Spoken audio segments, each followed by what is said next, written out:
1971 मध्ये एक विमान तब्बल 21,000 फूट उंचीवरून ॲमेझॉनच्या जंगलात कोसळलं. त्या विमानात 86 लोक होते आणि सगळ्यांनाच मृत घोषित करण्यात आलं. पण त्यातून एक 17 वर्षाची मुलगी वाचली आणि विषारी सापांच्या घनदाट जंगलात एकटीच अडकली. तिच्यासोबत असणाऱ्या सर्वांचा मृत्यू झाला होता. त्यामुळे तिला एकटीलाच आता जंगलातून बाहेर पडावं लागणार होतं. तिच्या अंगावर सगळीकडे जखमा झाल्या होत्या. त्या साफ करायला कोणतंही औषध तिच्या जवळ नव्हतं. त्यामुळे त्यात आळ्या पडायला लागल्या होत्या. त्या जंगलात तिला विचित्र भास व्हायला लागले होते. शिवाय तिचा सामना बऱ्याच वेळा मोठ्या मगरी आणि हिंस्र प्राण्यांशी झाला. पण तरी सुद्धा तिने त्या विषारी जंगलात 11 दिवस आणि 12 रात्री काढल्या आणि जगातल्या सर्वात भयानक मानल्या जाणाऱ्या ॲमेझॉन जंगलातून ती बाहेर आली. जंगलात तिला कोणत्या जीवघेण्या हल्ल्यांचा सामना करावा लागला, हे विमान नक्की कसं कोसळलं आणि या 17 वर्षाच्या मुलीने जंगलातून सही सलामत बाहेर येण्यासाठी कशी धडपड केली, सविस्तर समजून घेऊया या व्हिडिओच्या माध्यमातून.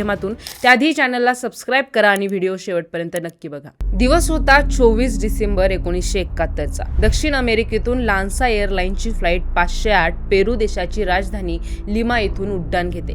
त्यावेळी त्या फ्लाईटमध्ये एकूण 86 लोक बसले होते. फ्लाईटमध्ये पहिला अर्धा तास सगळं नॉर्मल सुरू होतं. सगळे लोक आनंदी होते कारण दुसऱ्या दिवशी ख्रिसमस होता आणि सगळे आपापल्या घरी जाणार होते. आता विमान ॲमेझॉनच्या जंगलावरून जात होतं. त्याच वेळी पुढे अगदी काळे ढग दिसायला लागले. विजा कडकडायला लागल्या. वाऱ्याच्या वेगाने विमान हलू लागलं. पायलटला दिसलं की समोरून खूप मोठं वादळ येत आहे. पण त्यावेळी पायलटने निर्णय घेतला की आपल्याला त्या वादळाला पार करून पुढे जायला लागेल. पण जसं विमान त्या वादळात घुसलं तसं विमान खूप जोरात हलू लागलं. लोकांनी कंपार्टमेंटमध्ये जे सामान ठेवलं होतं ते त्यांच्या अंगावर आदळू लागलं. फ्लाईटमधले सगळे लोक खूप घाबरले. हे सगळं असंच पुढचे 20 मिनिटं सुरू राहिलं आणि विमान जमिनीपासून 21,000 फूट उंचीवर असताना त्याच्यावर वीज पडली आणि विमानाला आग लागली आणि एवढ्या मोठ्या उंचीवरून विमान जोरात खाली कोसळलं. त्यानंतर लगेच रेस्क्यू ऑपरेशन विमानाचा शोध घ्यायला आणि पॅसेंजरला वाचवायला तैनात केलं जातं. पण एकही व्यक्ती रेस्क्यू ऑपरेशनमध्ये सापडत नाही. शेवटी डिक्लेअर केलं जातं की विमानात जेवढे लोक होते ते सगळे मृत्युमुखी पडले आहेत. पण अजूनही कोणालाच माहीत नव्हतं की एवढ्या मोठ्या ॲक्सिडेंटमधून फक्त एक व्यक्ती जिवंत होती आणि ती ॲमेझॉनच्या जंगलामध्ये पडलेली होती. ती होती फक्त 17 वर्षाची जुलियनी कोपेक. हा एक मोठा चमत्कार होता. पण ती ॲमेझॉनच्या या भयानक जंगलात एकटीच जखमी अवस्थेत पडली होती. तिला कोणी वाचवायला पण येणार नव्हतं कारण रेस्क्यू ऑपरेशन सुद्धा तोपर्यंत बंद झालं होतं आणि तिच्या घरच्यांनी सुद्धा बाकीच्या प्रवाशांप्रमाणे ती पण मृत्युमुखी पडली असं मानलं होतं. जुलियनी आपल्या आईबरोबर फ्लाईटमध्ये होती आणि त्या दोघी बायोलॉजिकल रिसर्च सेंटर पेंगुआना इथे निघाल्या होत्या कारण तिचे वडील तिथे झूलॉजिस्ट होते. आणि दुसऱ्या दिवशी ख्रिसमस होता. आपल्या फॅमिली बरोबर जुलियनी ख्रिसमस सेलिब्रेशन करणार होती. पण काळाने घाला घातला आणि विमानावर वीज पडली. ज्या सीटवर जुलियनी बसली होती ती विंडो सीट होती आणि तिने सीट बेल्ट बांधला होता. त्यामुळे ज्यावेळी वीज पडली तेव्हा ती सीट जुलियनी सहित हवेमध्ये फेकली गेली आणि खाली येऊ लागली. तेव्हा जुलियनी थोडी शुद्धीत होती. तिचा सीट बेल्ट तिला काचत होता. हवेचं प्रेशर खूप जास्त होतं आणि खाली घनदाट जंगल. जशी जुलियनी खाली येऊ लागली तशी तिची शुद्ध हरपली आणि ती ॲमेझॉनच्या घनदाट जंगलात जाऊन पडली. त्या दिवशी रात्रभर पाऊस चालू होता. ती भिजत बेशुद्ध अवस्थेत तशीच पडून होती. रात्रभर भिजून तिचं संपूर्ण शरीर ओलं झालं होतं. दुसऱ्या दिवशी तिला जाग आली तेव्हा तिनं बघितलं तर आजूबाजूला घनदाट जंगल होतं. तिचं सगळं शरीर खूप जखमी झालं होतं. ज्या डोळ्यांनी ती बघत होती त्याने पण अंधुक दिसत होतं कारण तिचा एक डोळा संपूर्ण सुजला होता. अशातच ती उठली आणि आजूबाजूला बघू लागली. आपल्या आईला आवाज देऊ लागली पण समोरून कोणताच आवाज येत नव्हता. तिथं आवाज होते ते फक्त किड्या मकोड्यांचे आणि जंगली जनावरांचे.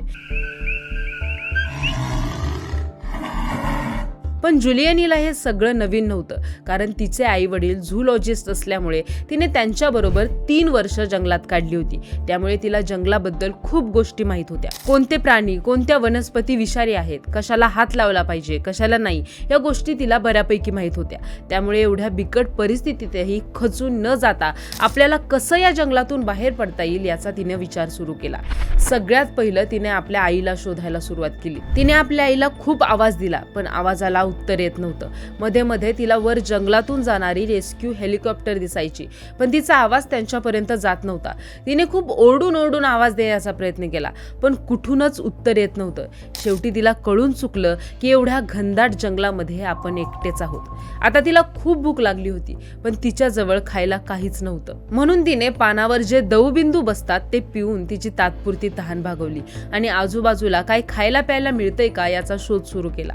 आपल्याला बऱ्याच वेळा वाटतं की जंगलामध्ये खूप काही खायला असेल, फळं वगैरे असतील, परंतु ॲमेझॉनच्या जंगलात तसं काहीही नाहीये, कारण तिथे जमिनीपर्यंत सूर्यप्रकाशच पोहोचत नाही. इतकं घनदाट ते जंगल आहे आणि झाडांची उंची सुद्धा खूप जास्त आहे. त्याच्यामुळे झाडावर चढून काही फळं काढायची म्हणलं तरी ते खूप रिस्की होतं. तिचा खाण्याचा शोध सुरूच होता तेव्हा तिला मशरूमची झाडं दिसली, पण ती त्याच्या जवळ गेल्यावर तिला लगेच समजलं की ही खाण्यालायक नाहीत, ही विषारी आहेत. मग तिने त्याला हात सुद्धा लावला नाही. त्यानंतर चालता चालता तिला एक केकचा बॉक्स पडलेला दिसला. त्याच्यामध्ये पॅनकेक होता आणि तो केक ॲक्सिडेंट झालेल्या विमानातून पडलेला होता. पण रात्रभर पाऊस सुरू असल्यामुळे तो इतका भिजला होता की तो खाण्यालायक राहिला नव्हता. थोडी अजून शोधाशोध केल्यानंतर तिला एक कॅन्डीचं पॅकेट मिळालं. त्याच्यात 30 कॅन्डी होत्या, पण तिला माहित होतं की आता किती दिवस हे आपल्याला पुरवावं लागतंय ते माहित नाही. त्यामुळे थोड्या थोड्या कॅन्डी रोज पुरवून खायच्या असं तिनं ठरवलं. त्याच वेळी जंगलात भटकत असताना तिला अचानक पाण्याचा आवाज आला. तिने तिथं जाऊन पाहिलं तर एक पाण्याचा छोटासा झरा होता. तेव्हा तिला तिच्या वडिलांनी सांगितलेली एक गोष्ट आठवली.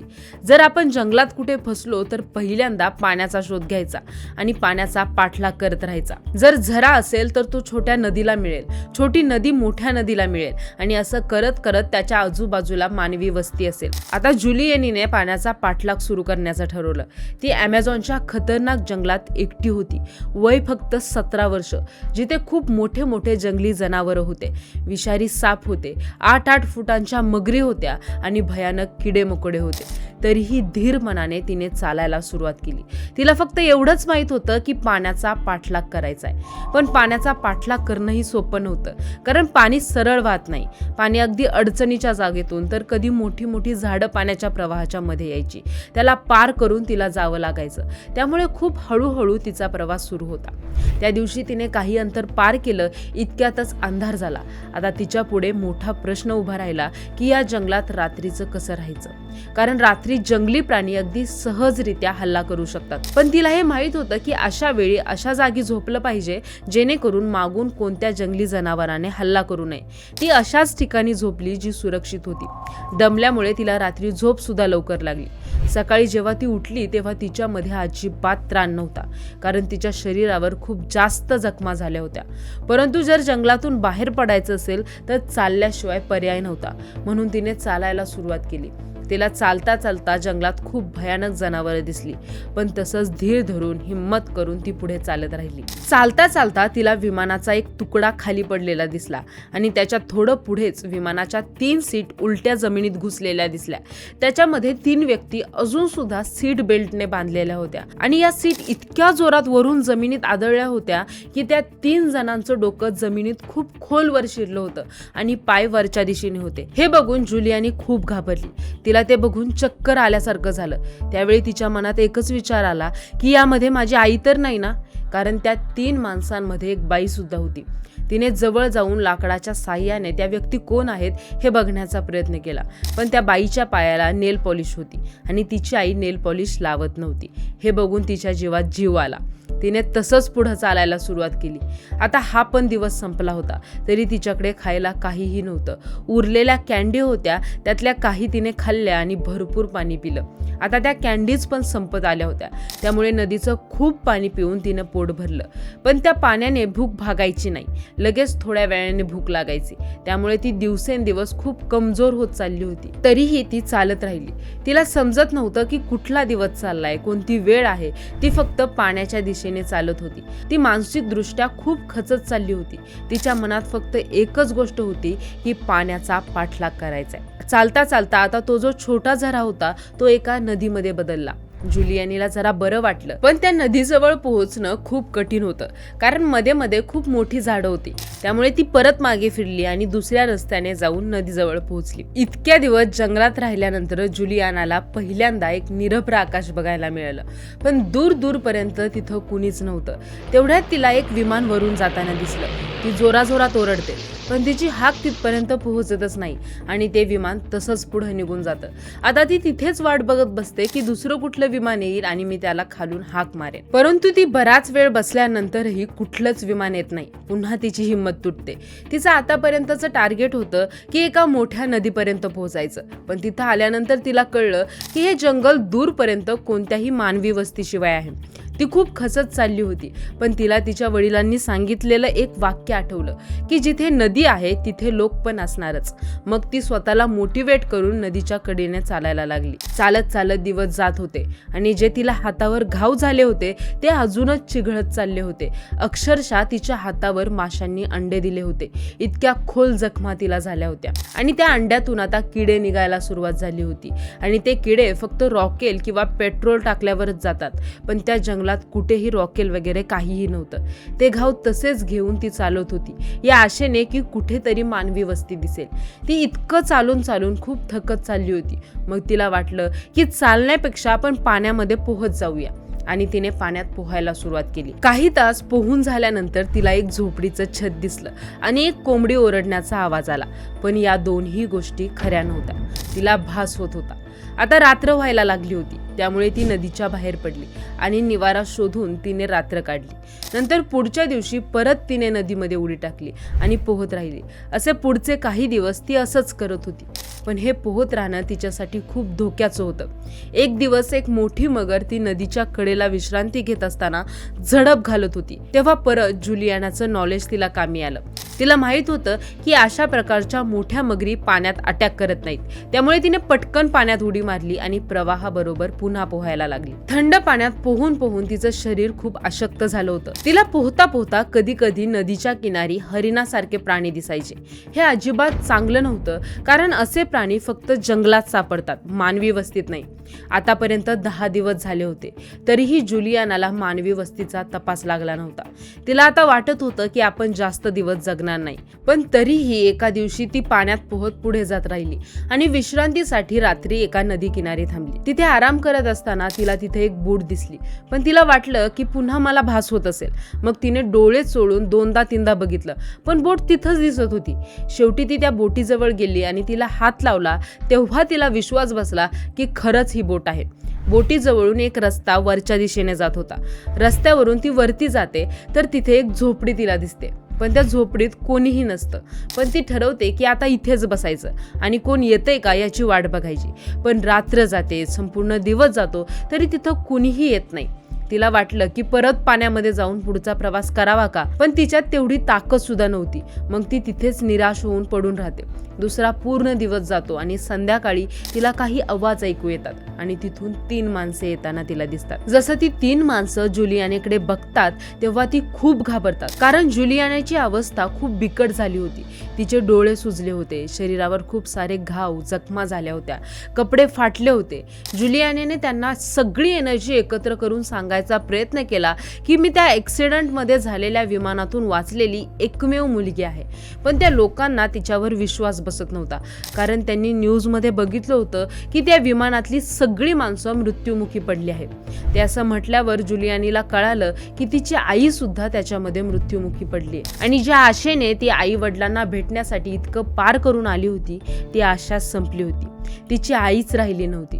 जुलियानीला खूप दुःख झालं. त्यानंतर त्या माणसांनी जुलियानीला त्यांच्याकडे जे खायला होतं ते खायला दिले, तिचे घाव साफ केले आणि दुसऱ्या दिवशी त्यांच्या गावामध्ये घेऊन गेले. तिथे तिच्या जखमांना व्यवस्थित केलं गेलं आणि तिथून एका प्लेनमध्ये तिला डॉक्टरकडे नेलं जातं आणि अशा प्रकारे ती सही सलामत आपल्या घरी पोहोचते. तब्बल 11 दिवस जुलियानी अमेझॉनच्या जंगलामध्ये एकटी लढत होती. जुलियानी जंगलातून बाहेर तर आली, पण तिच्यातून जंगल कधीच बाहेर नाही पडलं. त्यानंतर तिने झूलॉजी मध्ये ग्रॅज्युएशन केलं आणि झूलॉजिस्ट बनली. पण आज त्या 71 वर्षाच्या आहेत. पण त्या सांगतात की या घटनेनंतर कित्येक दिवस मला रात्री झोप लागत नव्हती. ॲमेझॉनच्या जंगलातली भयावह स्वप्न पडायची आणि मी दचकून जागी व्हायचे. पण हे सगळं झाल्यानंतर जुलियानाला एक प्रश्न कायम पडायचा की एवढ्या मोठ्या विमानाच्या अपघातातून मी एकटीच कशी काय जिवंत राहिले. पण या प्रश्नाचं उत्तर काही काळानंतर त्यांना मिळालं की तिच्याबरोबर 14 लोक विमानाच्या अपघातानंतर ॲमेझॉनच्या जंगलात जिवंत होते. पण रेस्क्यू टीम तिथं पोहोचलीच नाही, त्यामुळे ते मृत्युमुखी पडले. पण जुलियानाने हार न मानता तिच्या हिमतीच्या आणि नॉलेजच्या जीवावर ते जंगल पार केलं आणि ती सुखरूप घरी पोहोचली. तुम्हाला जुलियानाचा मृत्यूच्या दारातून परत येण्याचा प्रेरणादायी प्रवास कसा वाटला हे आम्हाला कमेंट बॉक्समध्ये नक्की सांगा आणि व्हिडिओ जर आवडला असेल तर चॅनलला सबस्क्राईब करा.